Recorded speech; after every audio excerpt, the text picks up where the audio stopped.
So welcome. Thank you for joining us on this edition of News 2. I'm Sandra Gumansing. Topping our newscast, nearly 24 teachers from St. Croix Central High called in sick on Thursday.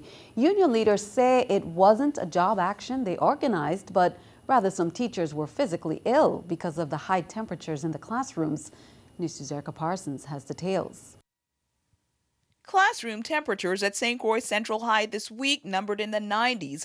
It's been affecting students and teachers. I know for a fact that some members were actually getting sick. They're getting sore throats because what's happening is they're sweating and the sweat is drying on them. I also looked at some thermometers this morning, and some of them were up to like 95 degrees. More than 20 of the school's 82 teachers called in sick Thursday. Relative to what happened at Central High School yesterday, the union did not sanction it at all. I was notified and in shock that that was actually unfolding. The school's air conditioning hasn't been working. Union officials say fans were brought into many classrooms, but that's just the tip of the department's maintenance challenges. They've been given fans, but the fans aren't helping. It's blowing hot air. I was in classrooms this morning at Central High School. Some teachers got additional fans this morning. You have the counselors up there who are without ACs and they don't even have windows. I'm appealing and challenging the politicians out there and the government officials to go into the classrooms, sitting there with our teachers, visit them for at least 20 minutes, and they'll experience, what our teachers are experiencing. According to union leader Soto Thomas, education officials say they have plans to address the AC issue. I know the department was notified and they're trying to get parts, to fix the ACs. But the reality is that they'll have to retrofit the whole Central High School. In the meantime, student instruction is being affected and those teachers could face penalties. The symptoms that they're exhibiting says to me that, hey, it's impacting the teachers' health.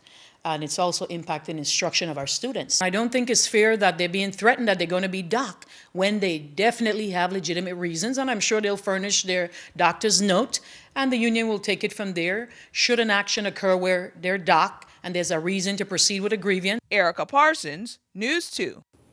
Requests for comment from the Department of Education weren't returned by News Time. News 2 will keep you updated on any further developments. Alfredo Andrews Elementary School remained closed today. The St. Croix Superintendent of Schools was expecting classes to convene as usual on Friday after classes were dismissed at the school early Thursday because of a broken overhead water line that affected 2 major storage areas at the school. Classes are expected to be back in session on Monday, October 5th. It's the beginning of a new chapter for the Innovative Group of companies. Earlier this week, a Massachusetts-based telecommunications company announced its plans to buy Innovative from Caribbean Asset Holdings. A Public Services Commission official details the agency's oversight of that sales process. News 2's April Knight has that story. Innovative, the largest provider of cable TV, telephone, and internet services in the Virgin Islands, has found a buyer. The announcement was made by Atlantic Telenetwork, or ATN, which is reportedly planning to acquire all of the membership interests of Caribbean Asset Holdings, the holding company for the Innovative Group of companies operating cable TV, internet, and landline services. The purchase price is $145 million. ATN already owns the Choice brand in the territory. If the sale goes through, Innovative and Choice will be owned by the same company. But first, the sale has to be approved by the Public Services Commission, which has oversight of the process. The petition for change of control has not been filed with the commission as yet. That should be filed maybe in the next 10-20 days or so. According to PSC Executive Director Donald Cole, the Commission will consider several factors, including ATN's financials. Innovative's recent announcement of laying off some 80 employees will also be taken into account. Well, that is basically one of the things that the PSC definitely going to be looking at is the employment level. How many people are you going to hire? The insurance of these employees, insurance policy, how the company is going to handle, benefit packages. ATN is also acquiring Innovative's smaller cable TV operations in the British Virgin Islands and St. Martin as part of the transaction. Reporting for News 2, I'm April Knight. We will keep you updated on the status of the Innovative sale. Innovative is the parent company of CBS TV2. Hats off. After 18 years of flying, retiring Seabourn pilot Wayne George made his last landing Thursday night at St. Croix Seabourn Terminal. Champagne glasses were at the ready, and many family members and friends were at the dock to greet George as his plane made its smooth water landing. There were plenty of hugs for George, who was surprised by the warm greeting. It was definitely a surprise.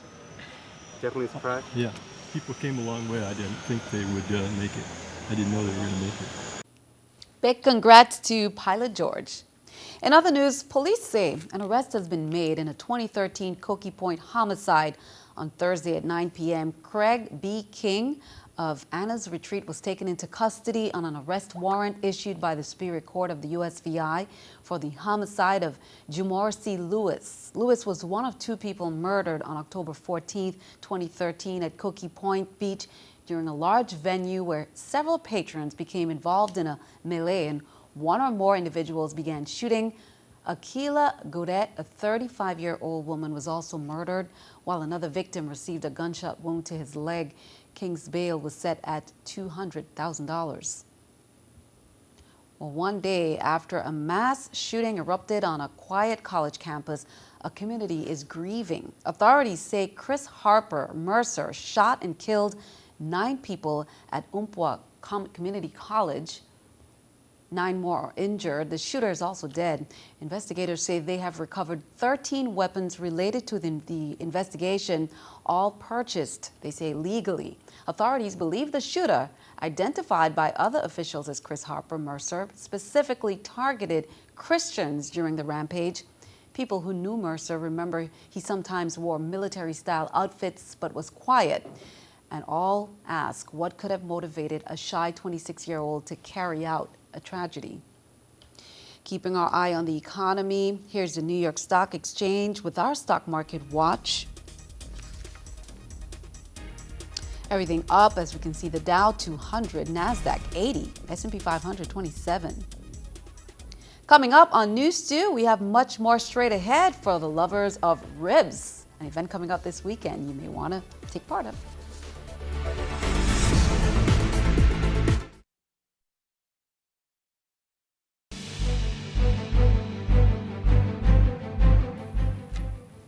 Well, welcome back. For lovers of barbecue ribs, it's time to rejoice. Mama Candy Dyer's 8th annual Rib Cook-Off is coming up this Sunday at Above the Cliff on St. Croix's North Shore. It's sponsored by the Crew de Croix. This annual event brings out St. Croix's best ribs chefs. Beef, pork, vegetarian, and even alligator ribs are on the menu. There will be music, a raffle, and as always, plenty of dancing. The tasting begins at 2 o'clock with the awards ceremony at 5. The Miss USVI Talented Teen Competition is set for this weekend. 4 talented young ladies will vie for the title on Saturday, October 3rd at the BCB Auditorium starting at 6 p.m. And here are the competitors. They include contestant number 1, Nasia Lynch, Charlotte Amalie High School, contestant number 2, Janicia Jackson of Ivana Udoracan High School, contestant number 3, Akara Pickering Haynes of Charlotte Amalie High School, and contestant number 4, Kayla Nielsen, Charlotte Amalie High School. The ladies will be judged on oral presentation, interview, couture wear, evening wear, and talent. The winner will compete at the Caribbean Talented Teen Pageant in St. Kitts this December. Congratulations and best of luck to the contestants. October is National Domestic Violence Awareness Month, and several local agencies will be hosting even more events and campaigns than usual to help educate the public. NEWS2's Erica Parsons has more on the local efforts. Domestic violence, like many other areas, gets 1 month to itself, but it's a battle local organizations fight against daily. Although we've made a lot of strides, I mean, the Women's Coalition has been around for almost 35 years now.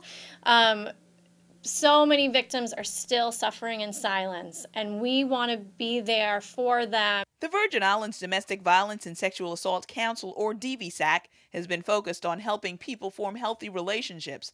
they're taking that initiative to the schools. We're focusing on the launch of our Healthy School Initiative, and that is a spin-off of our campaign, A Healthy Relationship Begins With Me. Our community outreach specialists, Natalie, Darlene, and Jeanette, they will be in the schools just about every day for 6 weeks, including Domestic Violence Awareness Month, talking about conflict resolution, talking about sexting and cyberbullying, social media, the pros and the cons, having respect, being a team player, those core values that we find are missing from offenders of domestic violence and sexual assault. Thursdays in Black is another of their campaigns. You wear black, and when you do that, you are standing in protest against systems and societies that encourage violence in any form. If their faith leaders can stand up and say, this is an injustice, this is wrong, and start to say that, we're going to talk about this, we're going to offer support, we're going to refer you, we're going to have resources.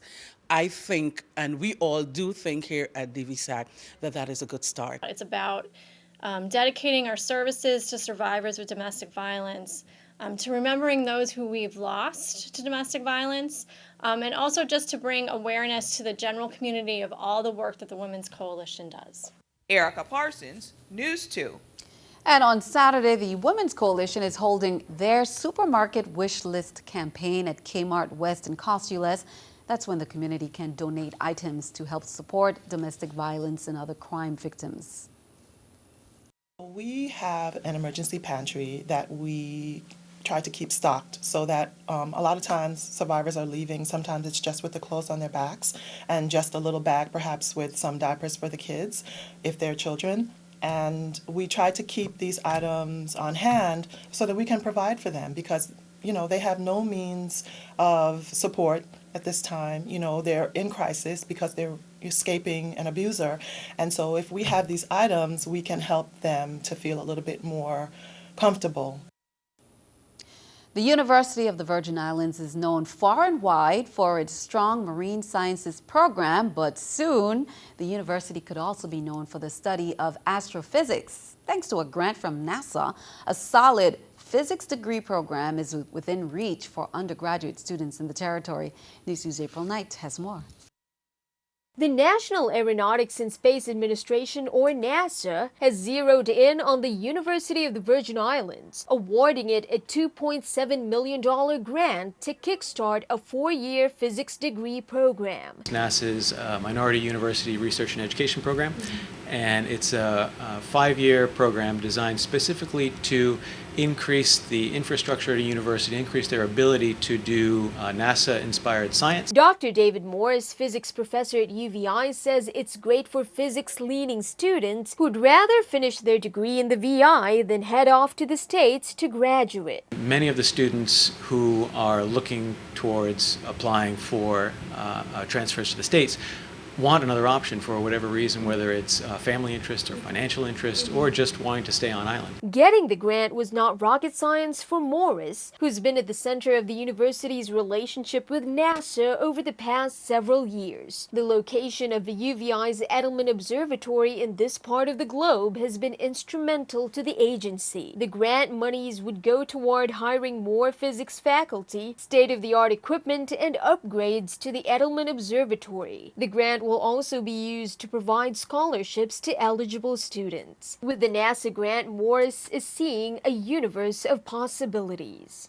Not only will you see students walking around and talking about their astrophysics projects they're working on, but you'll be able to go into our detector labs downstairs and see our students working in these vacuum chambers where they're developing new detectors for the next X-ray observatory satellite that NASA will be launching in a few years. Reporting for News 2, I'm April Knight.